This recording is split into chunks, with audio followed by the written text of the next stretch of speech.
Dimanche 20 mars 2022, troisième dimanche de Carême. Chers frères et sœurs, je suis le Père Alphonse, salésien de Don Bosco, heureux de partager la parole de Dieu en ce troisième dimanche avec vous. La première lecture est du livre de l'Exode au chapitre 3, les 15 premiers versets. La seconde lecture est de la première épître aux Corinthiens, chapitre 10, les 12 premiers versets. Et l'évangile est selon Saint Luc, chapitre 13, les 9 premiers versets.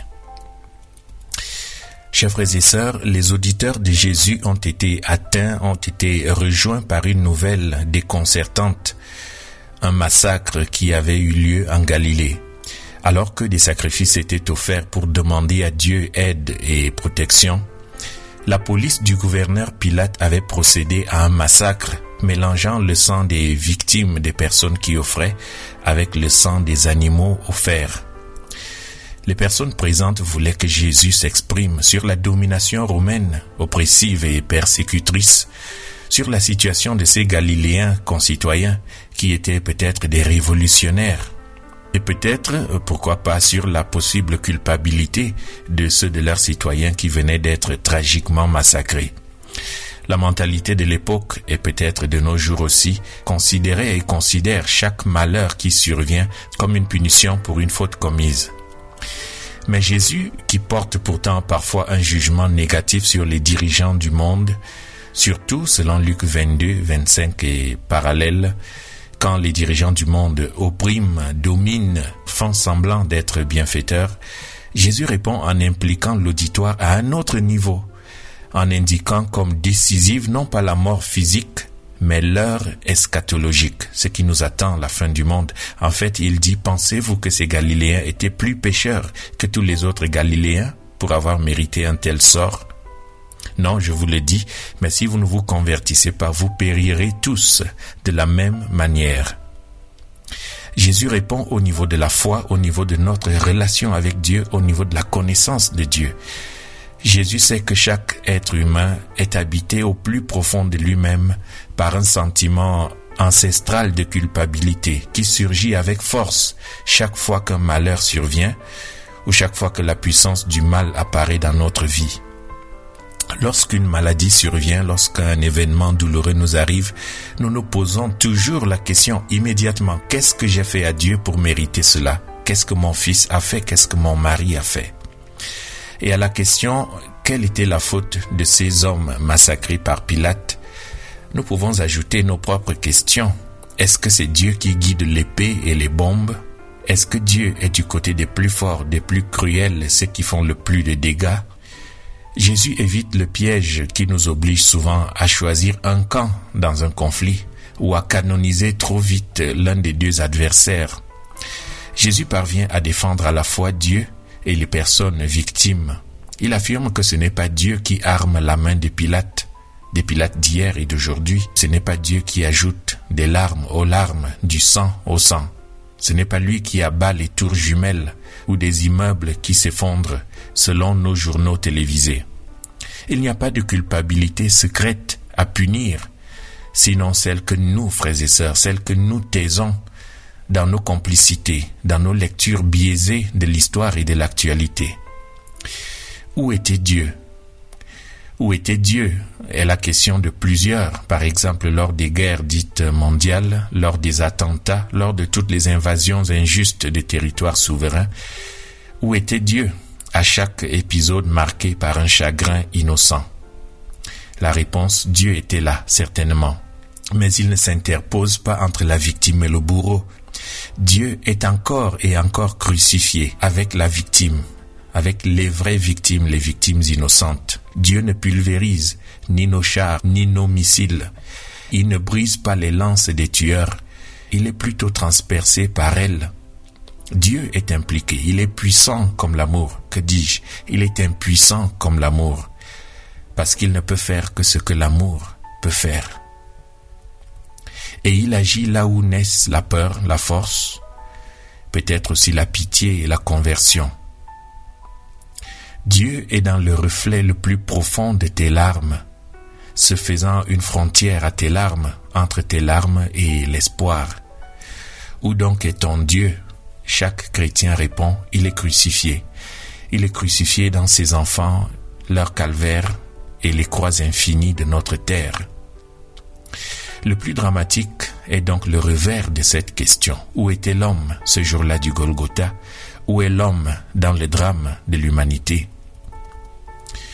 Si l'homme ne change pas, s'il ne prend pas d'autre chemin, s'il ne se convertit pas en bâtisseur de pactes et de liberté, cette terre, nous dit Jésus, cette terre périra parce qu'elle est fondée sur le sable de la violence, le sable mouvant de l'injustice.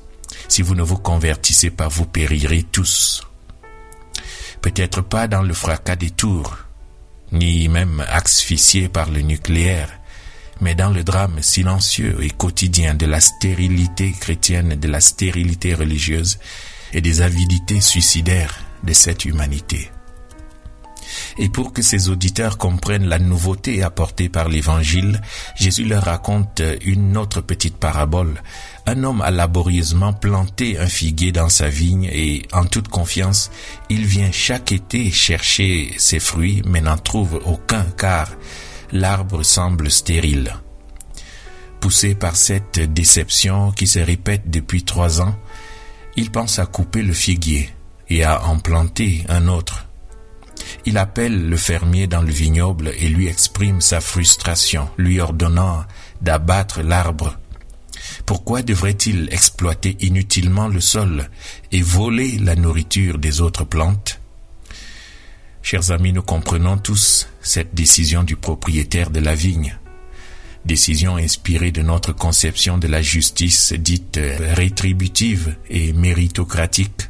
On ne paye pas ceux et celles qui ne portent pas de fruits, tandis que les autres sont payés en proportion des fruits que chacun, que chacune porte.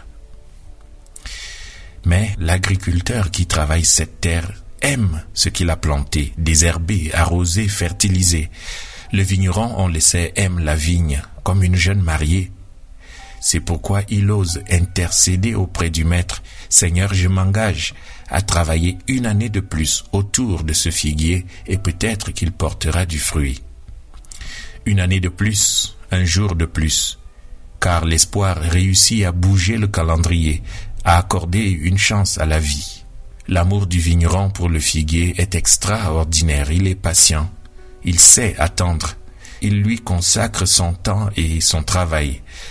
Il promet à son maître de prendre un soin particulier de cet arbre malheureux, malchanceux. En tout cas, le vigneron n'a aucune intention de désespérer. Il affirme d'ailleurs, sans le dire vraiment, qu'il ne coupera jamais le figuier. Mais il laissera son maître le couper s'il le veut, ce qui ne se fait pas. C'est toi qui le couperas, semble-t-il dire. C'est toi, pas moi. Ce « tu le couperas » est une intercession supplémentaire comme celle d'Abraham qui revient à dire « Je suis prêt à attendre encore et encore qu'il porte du fruit ». Ici s'oppose la justice rétributive humaine et la justice de Dieu qui non seulement contient la miséricorde, mais est toujours miséricorde, patience, attente, seconde chance et même sentiment de grandeur. Le paysan accorde sa confiance, il sait attendre le temps des autres. Ce fermier, frères et sœurs, c'est Jésus, qui est venu à la vigne d'Israël débarrassé des pierres plantées par Dieu comme une vigne excellente. Quelqu'un disait, oui, le Fils de Dieu est venu à la vigne, il s'est fait vigneron parmi d'autres vignerons. Il a vraiment aimé la vigne, il en a pris soin, élevant pour elle des intercessions en toutes circonstances, se plaçant entre la vigne église et le Dieu vivant, faisant un pas de plus, se compromettant dans le soin de la vigne, augmentant son travail et son labeur pour la vigne, faisant tout pour qu'elle porte du fruit, pour qu'elle vive. Et c'est au milieu de cette vigne, l'Église, en pensant à chacun de nous, à toute notre humanité, qu'il dit à son Père, « Laisse-la, laisse-le, accorde-lui du temps, attends son fruit. En attendant, j'en prendrai soin, j'en assume l'entière responsabilité. » Ainsi, la vigne église, parfois frappée de stérilité, est préservée même lorsqu'elle ne porte pas le fruit que Dieu espérait, parce que Jésus le Messie est le vigneron au milieu d'elle, il est son époux. Et il sait attendre avec cette attente qui est la fameuse patience du Christ. En cela réside peut-être le miracle de la miséricorde divine, une petite probabilité, une mèche fumante, une lueur d'espoir, une bonne résolution que tu fais suffisent à Dieu. Il se contente d'un peut-être. Il s'accroche à un peut-être fragile. Il laisse une autre année à mes 3 années de futilité. Et il a confiance au-delà de l'espoir. Pour lui, le possible demain, la possibilité de demain compte plus que ma stérilité d'hier. Alors se convertir, se retourner, c'est croire en ce Dieu, non pas le maître qui menace de mort, non, mais le fermier confiant, le potier qui prend soin de la terre plus ou moins fertile qu'est ton cœur, mon cœur. Dieu te fait confiance, tu dois faire confiance à Dieu, t'abandonner entre ses mains. Jean le Baptiste avait prêché, la hache est déjà à la racine des arbres, c'est pourquoi tout arbre qui ne porte pas de bons fruits sera coupé et jeté au feu. D'accord. Luc 3, verset 9, Matthieu 3, verset 10. D'accord. Il en sera ainsi à la fin des temps, au jour du jugement. Mais en attendant, Jésus continue à dire à Dieu, prends patience, prends pitié. Attends avant de déraciner le figuier, de déraciner mes frères et sœurs. Je travaillerai, je ferai tout ce que je peux pour qu'il porte du fruit. Frères et sœurs, attention. Pour chacune d'entre nous, cet intervalle de la patience de Dieu se termine à notre mort. Qu'il est réjouissant, Seigneur, de voir l'espérance qui vient sans cesse de toi. Tu dis régulièrement au sujet de chacun de nous, donnons-lui une chance. Peut-être portera-t-il du fruit à l'avenir. Même si tout a l'air sec dans nos vies, tu continues d'espérer en nous. Tu nous redis, je crois en toi. J'ai confiance que tu donneras un fruit excellent, car j'ai mis en toi ce qu'il y a de plus beau, mon amour. Si tu es si rempli d'espoir pour nous, Seigneur, c'est parce que tu sais que toi seul peux nous relever. Toi seul peux nous faire revivre. Viens une fois de plus, au long de cette journée, au long de cette semaine qui commence, redonner vie à la vigne que tu nous confies, la vigne que nous sommes, afin qu'elle se mette à donner du fruit et un fruit qui demeure. Amen. Le Seigneur est tendresse et pitié. Le Seigneur est tendresse et pitié. Bénis le Seigneur.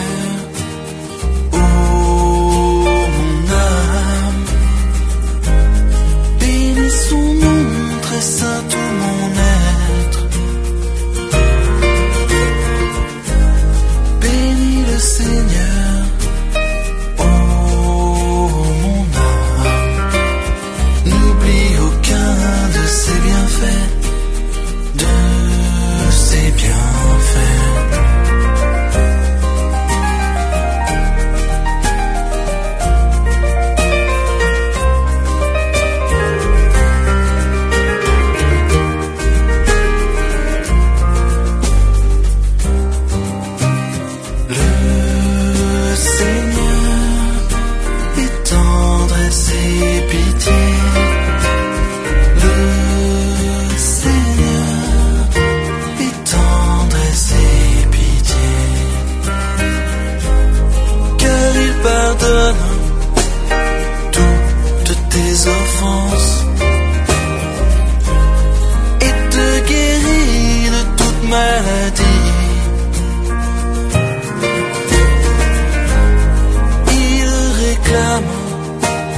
Ta vie.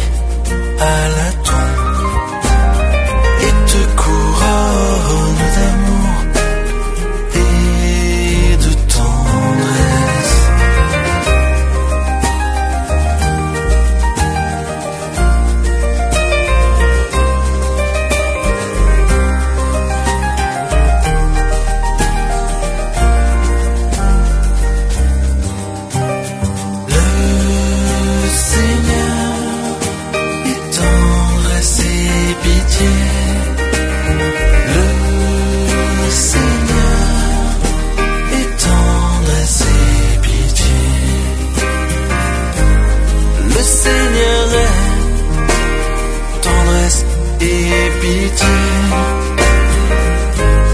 Lent à la colère et plein d'amour. Comme la bonté du Père pour ses fils.